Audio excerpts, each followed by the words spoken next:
जय हिंद विद्वानों, KL mathematics में आपको मैं फिर से एक बार हार्दिक स्वागत करता हूं। तो विद्वानों, आज का जो ज्ञान है application of derivatives, chapter number 6 fifth आपने सीख लिया था।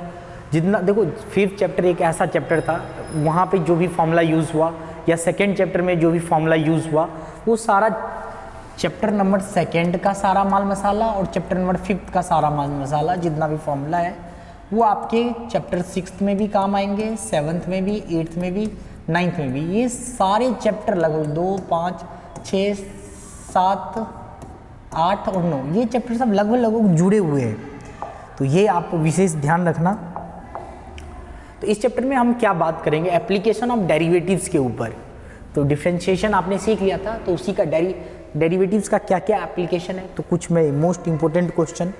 अच्छा, और क्या क्या सीखेंगे ये चीज़ मैं बता दूं। एक तो आप सीखेंगे रेट चेंज, कैसे रेट चेंज होता है, रेट चेंज कि रेट चेंज, ये क्या हो गया,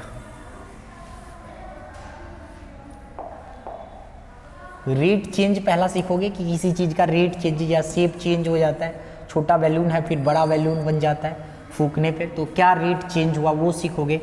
एक सीखोगे आप इंक्रीजिंग डिक्रीजिंग, इसमें सीखोगे increasing and decreasing, increasing decreasing function. उसके बाद मैक्सिमा मिनिमा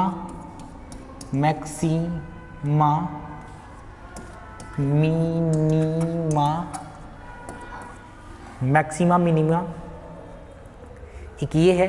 अच्छा, मैक्सिमा मिनिमा है, साथ में कई बार मैक्सिमा मिनिमा में भी लोकल मैक्सिमा मिनिमा और absolute maxima minima. Maxima minima तो आप सीखेंगे ही, साथ में लोकल और एब्सोल्यूट, लोकल मैक्स और लोकल मिन, ऐसी एब्सोल्यूट मैक्स और एब्सोल्यूट मिन। तो ये भी मतलब मिलता जुलता वर्ड है, लेकिन देखो मज़ा आएगा जब आप सीखोगे। और कुछ एप्लीकेशन की लास्ट में कुछ एप्लीकेशन वाला क्वेश्चन, एप्लीकेशन ऑफ डेरिवेटिव से क्वेश्चन, डेरिवेटिव्स से क्वेश्चन, ये सब बेसिकली इस चैप्टर में आप सीखेंगे। तो सीख तो आप रखे ही हो, बस आपको मैं रिवाइज करवा रहा हूँ और क्या क्या मोस्ट इम्पोर्टेंट है वो मैं बता रहा हूँ। तो कहाँ गया मेरा NCERT बुक। तो विद्वानों, जो इम्पोर्टेंट है हमारे पास एक्सरसाइज 6.2, तो 6.2 में जो इम्पोर्टेंट क्वेश्चन मैं बताऊं तो आपको क्वेश्चन नंबर 3, क्वेश्चन नंबर 4, 5 और 6, ये 3 तो बहुत इम्पोर्टेंट है, ये तो ऐसे अंडरस्टैंडिंग के लिए दिया हूँ। और साथ में लास्ट के 18 और 19 वेरी इंपॉर्टेंट, ये इम्पोर्टेंट है इस एक्सरसाइज से। और एग्जाम्पल की मैं बात करूं, एग्जाम्पल में 2 क्वेश्चन 10 और 11, एग्जाम्पल की मैं बात करूं, एग्जाम्पल के क्वेश्चन इस एक्सरसाइज से, तो क्वेश्चन नंबर 10 और क्वेश्चन नंबर 11 बहुत ज़्यादा इम्पोर्टेंट है। तो विद्वानों, अगर आप इतना कर लेते हैं तो 101% अच्छे मार्क्स आपके आने वाले हैं। नहीं, ये किसी ओहो, ये मिस्टेक हो गया विद्वानों, ये मैं अगली एक्सरसाइज का एग्जाम्पल ढूंढ लिया। 6.1 था, ये क्या बता दिया तुम्हें, 6.2 का बता दिया पहले ना। चलो कोई बात नहीं, ये 6.2 जब आएगा तब काम करेगा। ये तो है ही इम्पोर्टेंट। 6.2 से मैं बता दिया इंक्रीजिंग डिक्रीजिंग, लेकिन 6.1 में क्या इम्पोर्टेंट है, ये तो 6.2 का हो गया। 6.1 की मैं बात करता हूँ, पहले तो 6.1 की ही बात करना चाहिए था। 6.1 में जो इम्पोर्टेंट है विद्वान, वो है क्वेश्चन नंबर 1 से लेकर के क्वेश्चन नंबर 6 तक, वेरी इंपॉर्टेंट। मतलब 1, 2, 3, 4, 5, 6 वेरी इंपॉर्टेंट। 1 मार्क से भी क्वेश्चन आता है, और फिर क्वेश्चन नंबर 8 इम्पोर्टेंट, और लास्ट के 4, 15, 16, 17 और 18 मोस्ट इम्पोर्टेंट, बहुत ज़्यादा इम्पोर्टेंट है, बहुत ज़्यादा। पूछो मत कि इतना इम्पोर्टेंट है। तो ये रहा 2 एक्सरसाइज के इम्पोर्टेंट। 1-2 मैं करवाता हूँ आपको। तो सबसे पहले इस एक्सरसाइज की मैं बात करूं तो पहले 6 में से कोई भी एक मुझे बोलोगे तो मैं करवा दूंगा। चलो मैं पहला और दूसरा करवा देता हूं, पहला दूसरा। और एक ये क्वेश्चन बहुत बार आता है 15 16 में से 16 में करवा दूंगा। एक 16 हो गया, 17 भी बहुत बार आता है, 16 और एक 18 भी देख लेंगे अगर समय बचेगा तो लेते हैं सबसे पहले विद्वानों, पहले क्वेश्चन से बात करते हैं। फर्स्ट क्वेश्चन मैं इसलिए आपको करवा रहा हूँ क्योंकि अंडरस्टैंड करवाना होता है, निकालना क्या है। तो पहला क्वेश्चन जो है हमारा, फर्स्ट क्वेश्चन वो है विद्वानों, इसको थोड़ा ऊपर कर दिया जाए। वो पहला क्वेश्चन एक्सरसाइज 6.1 का जो फर्स्ट क्वेश्चन है, देखो विद्वानों फर्स्ट क्वेश्चन क्या बात किया गया है, find the rate change of area of circle. देखो यहाँ मैं बताया था कि आप रेट चेंज आप सीखोगे, rate change of area of circle with respect to radius. किसके रिस्पेक्ट में, देखो जिसके रिस्पेक्ट में रेट चेंज होता है उसको नीचे लिखते हैं। तो एरिया ऑफ सर्कल आप जानते हैं, एरिया ऑफ सर्कल क्या होता है, पाई आर स्क्वायर। और रेट चेंज किसके रिस्पेक्ट में होता है, D A upon D are, D A upon D are. ठीक है विद्वानों, ये तो अभी क्वेश्चन था। तो डी ए, आर की वैल्यू दे रखा है, आर की वैल्यू विद्वानों कितना है। अच्छा सबसे पहले अगर मैं बात करूं, सबसे पहले तो इसका डिफरेंशिएशन निकल जाएगा तो क्या होगा विद्वानों, pi as it is two R ये आएगा, और D A upon D R. R की वैल्यू पहले पार्ट में, जो पहला पार्ट है पहले पार्ट में आर की वैल्यू क्या दे रखा है, आर की वैल्यू 3 सेंटीमीटर। विद्वानों बड़े ध्यान से देखना, 3 सेंटीमीटर आर की वैल्यू कंफर्म है कि 3 सेंटीमीटर। तो जो हमारे पास पहला इक्वेशन आया, ये जो इक्वेशन आया रेट चेंज का, उसमें वैल्यू पुट करो D A upon D are, बोला है ना find the rate change of area.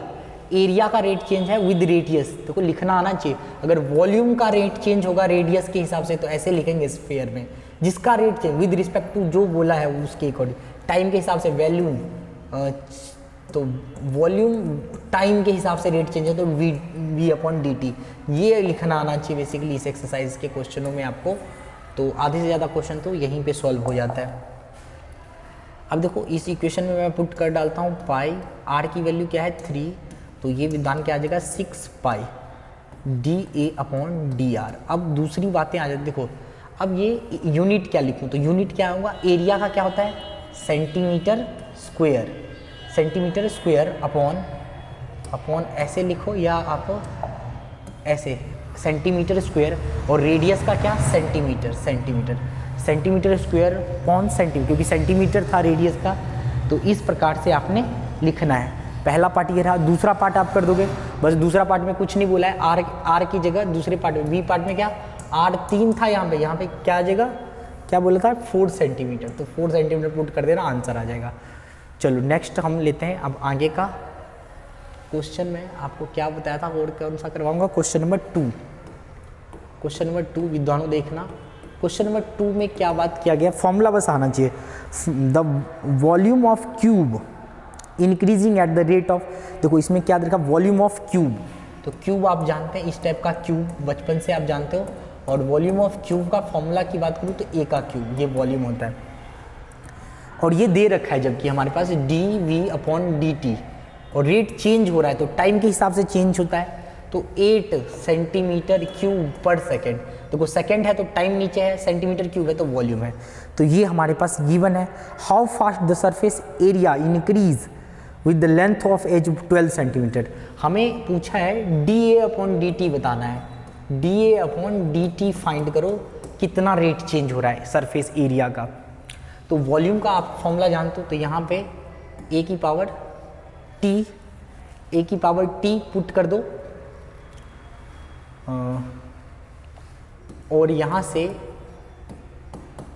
अगर मैं बात करूँ तो ए की पावर 3a स्क्वायर और D A upon D T, D A upon D T.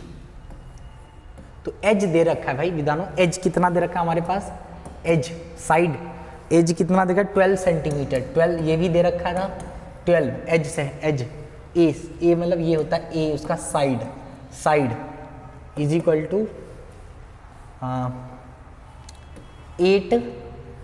8 आ गया, यहाँ तक कोई दिक्कत नहीं होना चाहिए।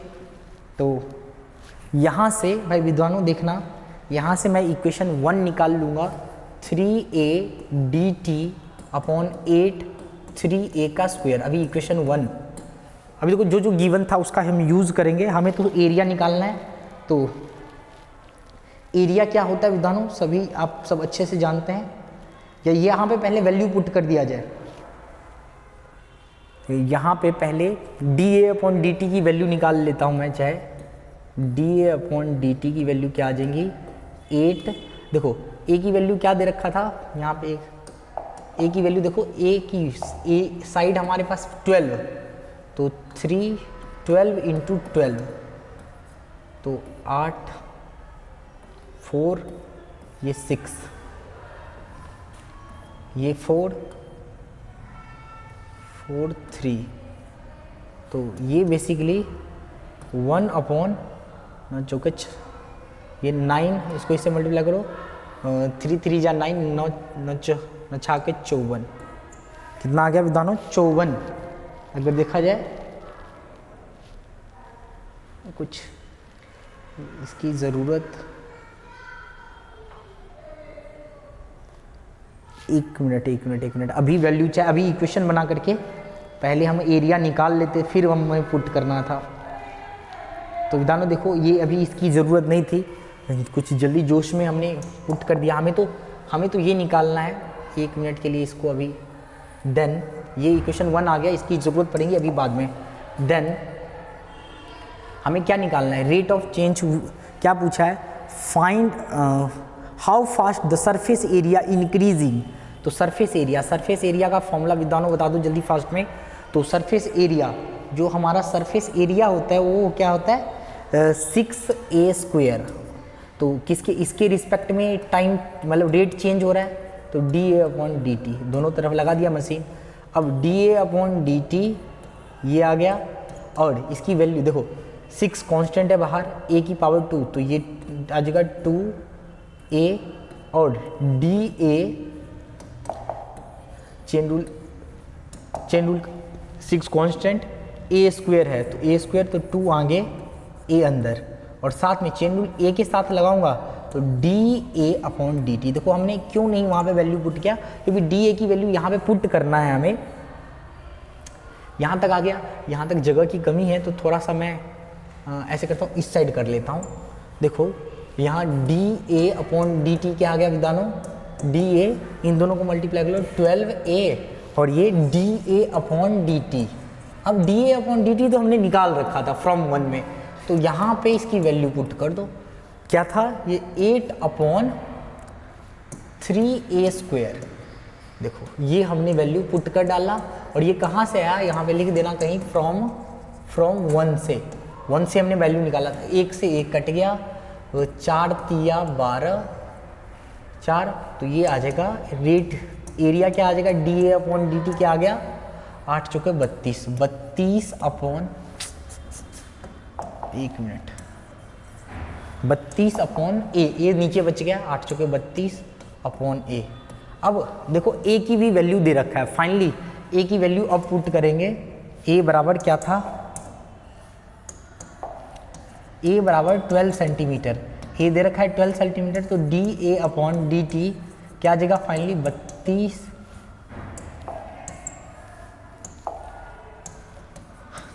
अपॉन 12। तो ये काट छाट करो, ये 16 आ जाएगा, और ये 6 आ जाएगा, ये 8 आ जाएगा, और ये 3 आ जाएगा। तो dA अपॉन dt फाइनली हमारा क्या आ गया 8 अपॉन 3, और 8 अपॉन 3 आ गया dA अपॉन dt। अब देखो एरिया है, तो एरिया ये किस में दे रखा सेंटीमीटर में, एरिया है तो ऊपर एरिया में स्क्वायर लगता है, और टाइम है तो टाइम में सेकेंड लगता है। तो एक बार चेक कर लेना ये आंसर, क्या यही आंसर है 8 अपॉन 3 सेंटीमीटर स्क्वायर पर सेकेंड। तो ये 2 क्वेश्चन, बाकी सब क्वेश्चन ऐसा ही है, सबका फॉर्मूला बस आना चाहिए।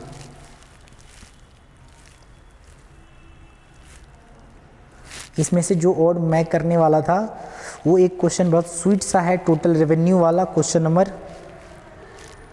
16। क्वेश्चन नंबर 16 के ऊपर बात करूं मैं। क्वेश्चन नंबर 16, तो विद्वानों question number 16, total revenue R X, तो कितना दे रखा है आर एक्स हमारे पास, 13x² प्लस 26x प्लस 15, तो ये हमारे पास दे रखा है total revenue. Find the marginal revenue when x is equal to 7 unit. हमें मार्जिनल यूनिट निकालना है इसमें, कब, जब x की वैल्यू 7 हो। तो सबसे पहला काम यही करूँगा, तो marginal unit x is equal to 7 दे रखा है, तो विद रिस्पेक्ट टू x के अंदर सॉल्व करो, dr/dx, चाहे तो ऐसे लिखो चाहे तो r-x, कैसे भी लिख सकते हैं आपकी। इसका सॉल्व करो तो कितना आ जाएगा, ये 13 दूनी 26, 2 आगे आ जाएगा, 13 दूनी 26x और ये 26, ये आ गया। अब हमारे पास एक चीज़ और दे रखा है, x की वैल्यू दे रखा है, x कितना दे रखा है भाई, x 7 यूनिट, तो इसमें वैल्यू पुट कर दो। तो जैसे ही आप वैल्यू पुट करोगे तो मार्जिनल रेवेन्यू आपका फाइंड हो जाएगा। फाइंड द मार्जिनल रेवेन्यू बोला था, तो मार्जिनल रेवेन्यू निकालने के लिए तो हम इसमें वैल्यू पुट कर देंगे r-7 यूनिट, पुट करोगे 26 7 प्लस 26। अब इन दोनों को मल्टीप्लाई 42 4 14 और 4 18 प्लस 26, तो ये आंसर आ गया 8 10 2 208 आएगा विद्वानों, 208, तो बिल्कुल सही। तो इस प्रकार से मार्जिनल जो रेवेन्यू है वो हमारे पास निकल गया। क्या निकालना था, marginal revenue, marginal revenue, revenue, तो मार्जिनल रेवेन्यू निकल गया। एक 17th नंबर का क्वेश्चन है विद्वानों, देखना 17th नंबर का भी कई बार पूछ लेता है ये क्वेश्चन MCQ में, क्वेश्चन नंबर 17th।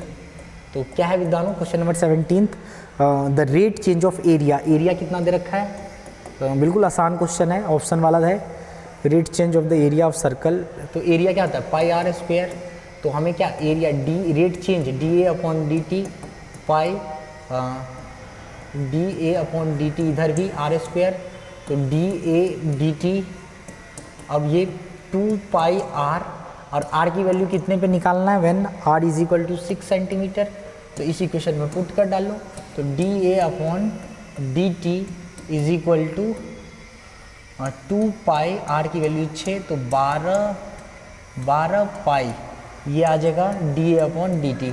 अब बड़े ध्यान से यूनिट देखना, एरिया है ऊपर तो सेंटीमीटर स्क्वायर और t सेकेंड, तो इसमें से कौन सा ऑप्शन सही है, तो 12 pi, option number B is correct, option number B is correct. तो इस प्रकार से हमने 2-4 क्वेश्चन लिया जो कि आपको आना चाहिए।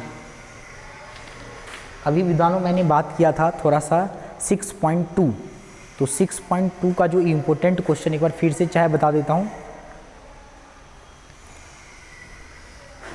6.2 का जो इम्पोर्टेंट क्वेश्चन है भाई वो है एक्सरसाइज 6.2, बहुत ज़्यादा important exercise, increasing decreasing basically है इसमें। तो क्वेश्चन नंबर 3 4 5 6, ये क्वेश्चन तो वेरी वेरी इंपॉर्टेंट है, साथ में 18 और 19 ये भी साथ में बहुत ज़्यादा इंपॉर्टेंट है। 18 तो बहुत बार पूछा गया, पूछो मत। और इसमें से क्वेश्चन नंबर 4 भी उतना नहीं जितना कि 5 है इंपॉर्टेंट, तो ये और ये बहुत ज़्यादा इंपॉर्टेंट है। एग्जाम्पल की बात करूँ तो एग्जाम्पल में भी है इस एक्सरसाइज में, जो कि बहुत ही 10 11 एग्जाम्पल में जो विद्वानों इम्पोर्टेंट है, एग्जाम्पल में 10 11 और एक और था 13, तो ये very very important, very very important question सब है। मेरा मन कर रहा है एक आपको मैं 5 सिखा दूं और एक 18 सिखा दूं, 2 क्वेश्चन, क्योंकि ये ही आने का चांसेस ज़्यादा है। तो क्वेश्चन नंबर एक्सरसाइज क्या है ये 6.2 और क्वेश्चन नंबर एक मैंने बताया कौन सा, क्वेश्चन नंबर 5 में 2 पार्ट दे रखा है, इंक्रीजिंग का और डिक्रीजिंग का। तो भाई इंक्रीजिंग और डिक्रीजिंग थोड़ा सा इंट्रोडक्शन बताना पड़ेगा, तभी बात बन सकती है।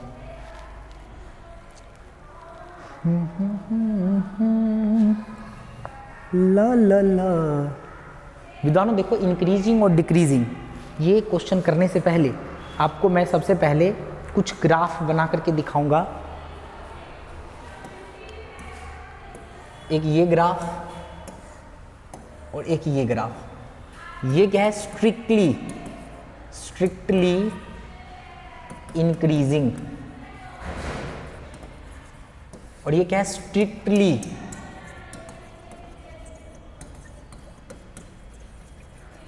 डिक्रीजिंग। ग्राफ की पहचान होनी चाहिए, ये क्या है? स्ट्रिक्टली इंक्रीजिंग और ये स्ट्रिक्टली डिक्रीजिंग। कुछ और आगे लेते हैं। स्ट्रिक्टली इंक्रीजिंग, स्ट्रिक्टली डिक्रीजिंग आपने देख लिया। तीसरे नंबर पे, तीसरे और चौथे नंबर पे तो जो ग्राफ है,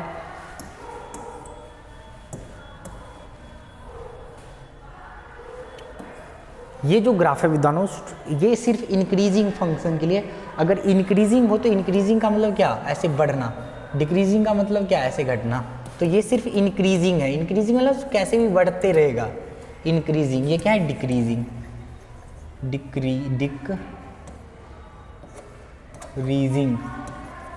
डिक्रीजिंग विद्वानों, ठीक है। और फिफ्थ ग्राफ जो है, नाइदर इंक्रीजिंग नॉर डिक्रीजिंग। तो वो ग्राफ कैसा होता है विद्वानों, वो भी देख लो। जैसे इस टाइप का, तो ना तो इंक्रीजिंग हो रहा है, नाइदर इंक्रीजिंग नॉट डिक्रीजिंग। इस ग्राफ को क्या बोलते हैं? Neither increasing nor decreasing. तो ये आप ग्राफ याद रखना, अगर 1 मार्क्स के क्वेश्चन में पूछ लिया तो। और एक और बहुत इम्पोर्टेंट चीज़ बताऊंगा अभी, एक फॉर्मूला एक तरह से समझ लो कि वो फॉर्मूला क्या है विद्वानों। इफ फंक्शन थ्योरम है, याद रखेंगे विद्वानों। ये थ्योरम बहुत इंपॉर्टेंट है, इसी से क्वेश्चन बनेगा। थ्योरम बाय हार्ट याद में। इफ फंक्शन कॉन्टिन्यूअस, अगर continuous on a, b and differentiable on a, b। देखो विद्वानों, इन दोनों में देखो अंतर लग रहा होगा। ये ब्रैकेट और ये ब्रैकेट में अंतर, ये इंक्लूड है और ये एक्सक्लूड है। इंक्लूड मतलब ये दोनों भी साथ में जुड़ा है, लार्ज ब्रैकेट है, और ये क्या है? ये क्या है? स्मॉल ब्रैकेट है। तो याद, तो इसमें 3 कंडीशन देखो। देखो एफ डैश ग्रेटर देन अगर 0 होता है, एफ डैश अगर ग्रेटर देन 0 होता है तो इंक्रीजिंग, ये क्या है? Increasing function. ये क्या है? कौन सा function? Increasing function a, b पे। एक ये बातें। दूसरी बातें, एफ डैश एक्स अगर लेस देन 0 आता है तो वो क्या है? डिक्रीजिंग फंक्शन, वो भी a, b पे। और अगर आंसर हमारा, जब सॉल्व करूंगा, आंसर हमारा एफ डैश एक्स तो समझ गए होंगे। अगर डायरेक्ट 0 आता है तो neither increasing not decreasing, neither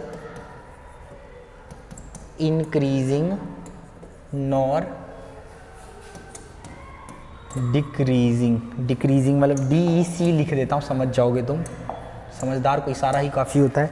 decreasing, या इसको बहुत सारे टर्म में और कांस्टेंट फंक्शन भी बोला गया। कांस्टेंट फंक्शन a, b पे। तो ये भी याद रखना, ये कुछ फॉर्मूला ये 1 मार्क्स से भी रिलेटेड है, और इसी का यूज़ आप इंक्रीजिंग डिक्रीजिंग में बेसिकली करने वाले हैं। तो जिसमें से मैं एक क्वेश्चन आपको मैं बताऊं, तो ऐसे समझाने के लिए मैं बता रहा हूँ। देखो एक समझाने के लिए पहला ही क्वेश्चन ले रहा हूँ। शो करना है। देखो शो करना है तो ये फॉर्मूला ऐसे याद रख लेना बस, और कुछ नहीं है। अब जैसे पहला ही क्वेश्चन, एक्सरसाइज का पहला ही क्वेश्चन, इंपॉर्टेंट बता रखा हूँ सारा। 6.2 का फर्स्ट क्वेश्चन। तो फर्स्ट क्वेश्चन बहुत आसान है, बच्चों वाला दे रखा है क्वेश्चन। fx दे रखा है और आपको बोला है कि ये है 3x + 17। ये क्या है? Increasing on r। तो शो कर दो, क्या दिक्कत है भाई?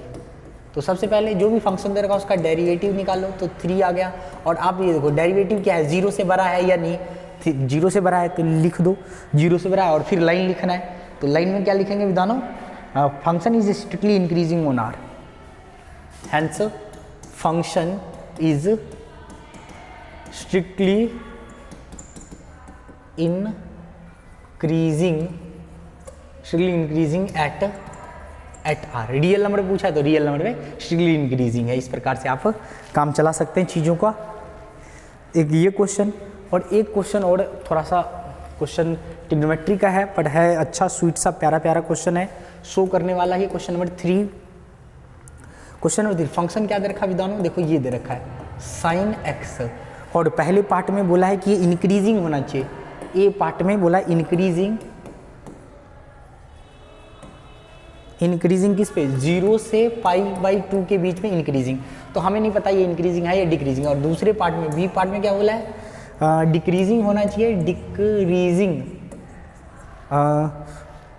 π/2 से π तक डिक्रीजिंग। देखते हैं अभी इंक्रीजिंग है डिक्रीजिंग है, और शो करना है। तो देखो शो करता हूँ सॉल्व, तो सॉल्व देखो विद्वानों, आपको जरूरी है कि दोनों कंडीशन आए एग्जाम में पेपर में। So this function is increasing eight इतना, एक ही पार्ट भी दे सकता है पेपर में, तो ये याद रखना विशेषकर, या कैसे भी इसे मिलता जुलता। तो सबसे पहला काम साइन का ये आ गया, यहाँ पे भी अगर ये भी शो करना था साइन एक्स था, तो एफ डैश एक्स निकालोगे तो ये क्या आ गया कॉस एक्स, ठीक है। अब देखो इस रेंज पे, जैसे आप जानते हैं ग्राफ में थोड़ा सा बताऊं, ये 0 होता है, ये π/2 होता है, तो 0 से π/2 तक विधान बड़े ध्यान से देखना, 0 से π/2 तक क्या होता है, ये जो आया ये पॉजिटिव होता है या नहीं होता है, जो हमारे पास एफ डैश एक्स की वैल्यू है पॉजिटिव होता है कि नहीं, 0 से π/2 तक, और 0 से π/2 तक तो सभी पॉजिटिव होता है। तो ऑब्वियसली बात है कॉस एक्स भी पॉजिटिव होगा तो ग्रेटर देन, इसका मतलब क्या समझ में आया कि 0 से बड़ा होगा, और 0 से बड़ा होगा तो इसका मतलब शो हो गया, hence it is increasing at 0 से π/2 तक। अब इसमें देख लेते हैं इसका क्या हिसाब किताब है। तो इस ग्राफ में देखना 0 होता है, ये π/2 होता है, और ये पाई होता है। तो यहाँ से ये लेके यहाँ तक कॉस पॉजिटिव, तो देखो एक यहाँ पे होता है और एक यहाँ पे होता है, तो इन दोनों में तो नेगेटिव होता है, ये तो आप जानते हैं। तो यहाँ तक तो नेगेटिव है, नेगेटिव का मतलब क्या, 0 से छोटा, ये तो नेगेटिव है ना, इस रेंज में तो नेगेटिव आता है, पॉजिटिव तो इन दोनों में होता है, यहाँ इन दोनों में नेगेटिव होता है, तो नेगेटिव इन दोनों में होता है, इस क्वाड्रेंट में इन दोनों क्वाड्रेंट में नेगेटिव, तो हमें तो इस क्वाड्रेंट नेगेटिव ही दिखाना था। तो नेगेटिव का मतलब क्या, 0 से छोटा का मतलब ये प्रूफ हो गया, hence it is decreasing at π/2 से π तक। तो देखो है कुछ नहीं एक्सरसाइज में, लेकिन हाँ है तो बहुत कुछ, ठीक है। समझने वाले को इशारा काफ़ी, जो नहीं समझा वो महाज्ञानी। तो आपको महाज्ञानी नहीं बनना है, ज्ञानी ही बनना है। महाज्ञानी वाले लोग सब, ठीक है, पृथ्वी पे बहुत है। तो ये एक क्वेश्चन, और एक इंटरवल वाला एक क्वेश्चन है, इंक्रीजिंग डिक्रीजिंग, बिल्कुल सेम ही है। क्वेश्चन नंबर 5 देखो विद्वानों, अगर मैं सारा करूँगा तो सुबह हो जाएगा, और सुबह हो जाएगा तो नुकसान, फिर समस्या है कि इतना सारा क्वेश्चन हो नहीं पाएगा। देखो एफ एक्स दे रखा है विद्वानों, एफ एक्स क्या दे रखा है, 2x⁻³ बहुत इंपॉर्टेंट है, इसलिए मैं करवा रहा हूँ, x² - 36x, और ये प्लस का 7, बस मिलता जुलता क्वेश्चन आ जाएगा, बस डिजिट चेंज होगा। एक पार्ट में बोला है इंक्रीजिंग, अच्छा हमें इंटरवल निकालना है इसमें, इंक्रीजिंग पे इंटरवल निकालना है, और दूसरे पार्ट में डिक्रीजिंग पे इंटरवल, मतलब ए और बी निकालना है, A, B इस टाइप का जो निकालते थे वो निकालना है, इंटरवल निकालना है। देखता हूँ क्या निकलता है बात, सॉल्यूशन। तो देखो दोनों पार्ट सॉल्व करने का कोशिश करेंगे। क्वेश्चन नंबर 5 है, बहुत अच्छा क्वेश्चन है, स्वीट सा। सबसे पहला काम देखो, जब भी क्वेश्चन है तो हमें क्या निकालना है, एफ डैश एक्स। तो इस तरह ये 6x², ये कितना 6x, और ये -36। माइनस का 36। इसमें भी अगर निकालोगे पहला स्टेप तो कॉमन ही आ जाएगा, 6x² माइनस 6x माइनस का 36 ये आ गया। इन सब में क्या कॉमन है भाई विद्वानों बताओ? तो इन सब में 6 कॉमन है, तो x² माइनस का x और माइनस का 6 ये आ गया। इसमें भी देखो इस साइड और इस साइड, बस एग्जाम में बस घुमा करके क्वेश्चन आ जाएगा। इन सब का फैक्टर कर लो, फैक्टर करना आपको बचपन से आता है, फैक्टर करना विद्वानों आप सबको बचपन से आता है। तो देखना फैक्टर कैसे करते हैं। तो देखो इसको और इसको एज इट इज रख देते हैं, बीच वाले को तोड़ते हैं, मल्टीप्लाई करके 6 आना चाहिए, प्लस माइनस करके 1 आना चाहिए। बताओ क्या होगा? तो 3 दूनी 6, 3x और 2x, तो माइनस का ये और ये प्लस का ये, तो क्या बन गया हमारे पास? x कॉमन आ गया तो x माइनस 3 और ये प्लस का 2 कॉमन आ गया तो x माइनस 3। तो ये x माइनस 3 एक ब्रैकेट में और x प्लस 2 एक ब्रैकेट में, ये बेसिकली आया। और यहाँ पे मैं पूरा नहीं लिख रहा हूँ, यही चीज़ लिख रहा हूँ, यहाँ पे भी यही बनेगा, x माइनस 3 और x माइनस 2 सॉरी प्लस 2, तो ये आ गया। देखो वेवी कर्व मेथड, यहाँ पे बहुत ही अच्छा मेथड है एक, वेवी कर्व। वेवी कर्व भाई ये कौन सा मेथड का नाम है? बच्चे सोचते हैं गुरुजी ये नया नया मेथड कब से वो सामने आ गया, कभी वेवी कर्व कभी कोई कर्व। तो विद्वानों बताता हूँ वेवी कर्व मेथड कौन से पशु पक्षी का नाम है। अच्छा विद्वानों एक चीज़ ऐसे रख, अभी ना आप ऐसे तो अलग अलग क्वेश्चन आएगा, देखो आपको सिर्फ ये क्वेश्चन दे रखा और इंक्रीजिंग तो ऐसे करना, डिक्रीजिंग आ तो डिक्रीजिंग पे करना। मैं दोनों को कई बार अगर एक साथ आ गया तो एक को पहले सॉल्व कर लो और फिर लास्ट में लिख देना इंक्रीजिंग का कौन सा पॉइंट है, डिक्रीजिंग का कौन सा पॉइंट, और अलग अलग आया तो मैं दोनों को अलग अलग निकालना सिखाता हूँ। तो सबसे पहले देखो इसका जो 0 आएगा वो क्या क्या आएगा, देखो x जो आया विद्वानों, x 0 पे, एक 3 पे और एक x की वैल्यू -2 पे, ये 3 पॉइंट आया इसमें से। और यहाँ से भी यही तीनों पॉइंट सेम ही रहेगा, x 0 पे, 3 पे और ये -2 पे, क्योंकि ये देखो यहाँ पे 3 पॉजिटिव तभी 0 होगा, ये -2 पुट कर 0 हो जाएगा और 0 पे तो होगा ही होगा। तो वेवी कर्व मेथड बोलता है एक ग्राफ खींच डालो, इस साइड क्या होता है नेगेटिव वाला इन्फिनिटी, इस साइड पॉजिटिव। अब 0 तो तुम्हें पता है 0, -2 इधर कहीं और 3 इधर। अब आपको देखो वेवी कर्व मतलब देखो ये क्या होता है वेवी कर्व, अगर तो ओड नंबर है, ओड नंबर है, देखो ओड नंबर है तो साइन चेंज हो जाता है विद्वानों। ओड नंबर होगा पावर में, अगर ओड नंबर तो sign change, sign change, sign change. और इवन नंबर होगा पावर, पावर ये याद रखना, पावर,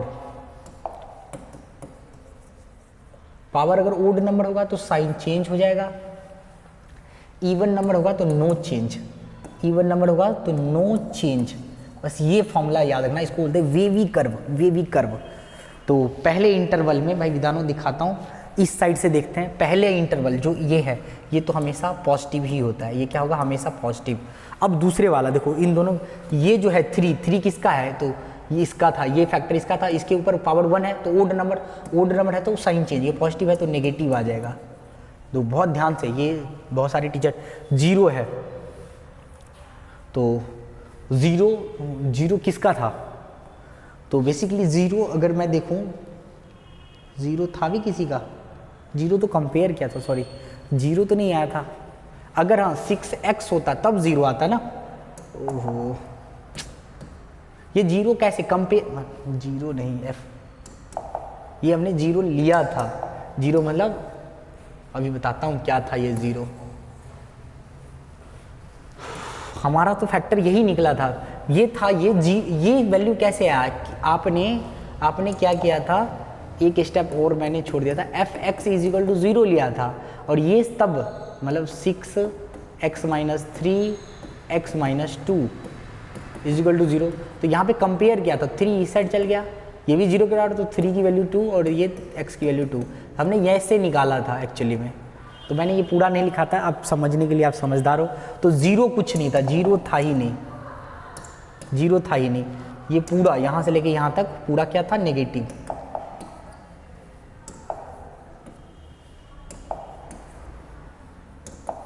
ये पूरा नेगेटिव। अब -2 किसका था, ये भी ओड नंबर, ये भी पावर, तो नेगेटिव है तो फिर पॉजिटिव। तो विद्वानों हमारे पास देखो कितना, ये पॉजिटिव वाले में यहाँ से ये लेके यहाँ तक बना, नेगेटिव वाले में ये बना और पॉजिटिव वाले में ये। तो हमें बोला है इंक्रीजिंग, इंक्रीजिंग कौन कौन है, पॉजिटिव। देखो कौन से, तो इंटरवल कौन सा आया, देखो तो दो है इंक्रीजिंग पे पूछा है, एक इंक्रीजिंग में देखो फॉर इंक्रीजिंग तो f dash x greater than 0 होता है, ये आप जानते हो, जो 0 पॉजिटिव वाला। तो एक तो इंटरवल क्या है, इंटरवल 3 पॉजिटिव इन्फिनिटी एंड साथ में -∞ to -2। तो एक इस पे, इन दोनों पे क्या है, इंटरवल इंक्रीजिंग का हमने इंटरवल निकाल लिया। आगे पीछे कहीं पे भी लिख सकते हैं। फॉर डिक्रीजिंग, ये तो ए पार्ट का था, बी पार्ट में फॉर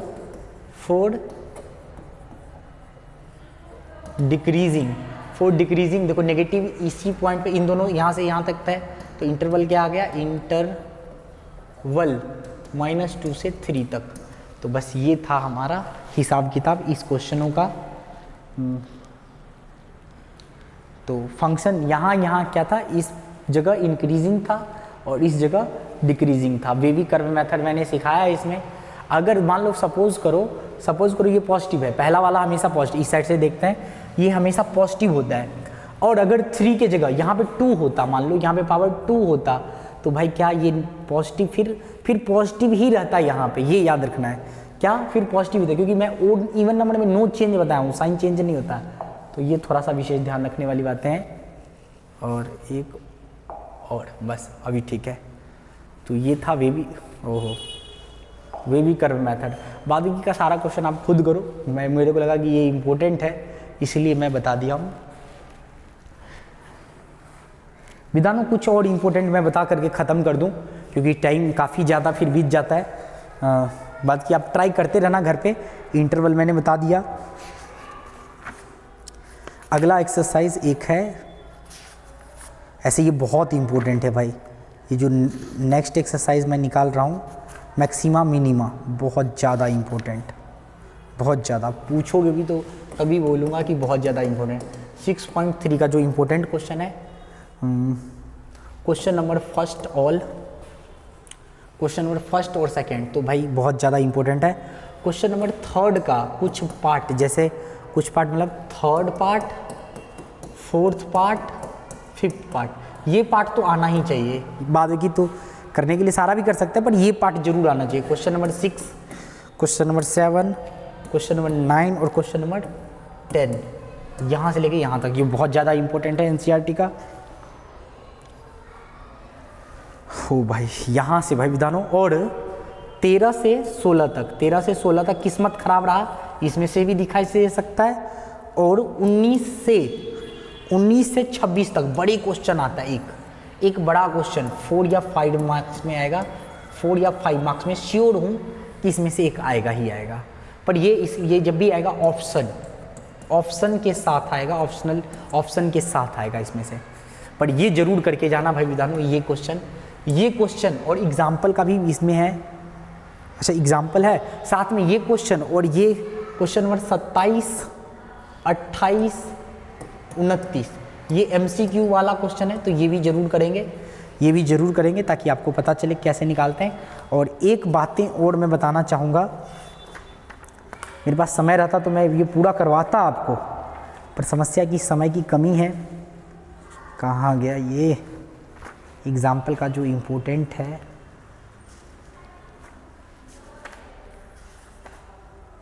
ओहो, एग्जाम्पल में जो इम्पोर्टेंट है विद्वानों, हाँ ये 18-20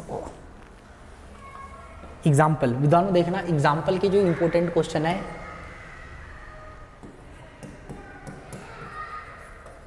एग्जाम्पल के जो इसमें से इम्पोर्टेंट क्वेश्चन है वो है क्वेश्चन नंबर 18, क्वेश्चन नंबर 20 और क्वेश्चन नंबर 21। ये ज़रूर आना चाहिए आपको, ज़रूर मतलब 100% ज़रूर। और एक 27वां भी ट्राई करेंगे, 27 वाला, 27। ये 4 क्वेश्चन, ये भी मोस्ट इम्पोर्टेंट है, या इम्पोर्टेंट, बहुत इम्पोर्टेंट है। तो आई होप कि आज बहुत पढ़ा लिया तुम्हें, क्योंकि आसान नहीं है 5th चैप्टर पूरा ख़त्म करना, फिर 6th चैप्टर भी ख़त्म करना। तो आज ही के दिन ख़त्म किया हूँ, लेकिन अपलोड धीरे धीरे करूँगा आराम से। बहुत बोल चुका हूँ। चलो विद्वानों, आज का एक एनर्जी ड्रिंक लगाने के बाद ही आगे फिर मिलते हैं इंटीग्रेशन में सीधा। तो जय हिंद, वंदे मातरम। अगर समझ में आया तो जय हिंद जरूर मार देना आप कमेंट सेक्शन में, ताकि हमें भी मोटिवेशन मिले। और पढ़ते ज़रूर रहें, पढ़ाई करते रहें, और साथ में जो भी मैं क्वेश्चन छोड़ा हूँ उसको ज़रूर लगाना है। कुछ तो मैंने बता दिया और कुछ मैं छोड़ दिया हूँ, वो ज़रूर करना है। ठीक है विद्वानों, वंदे मातरम।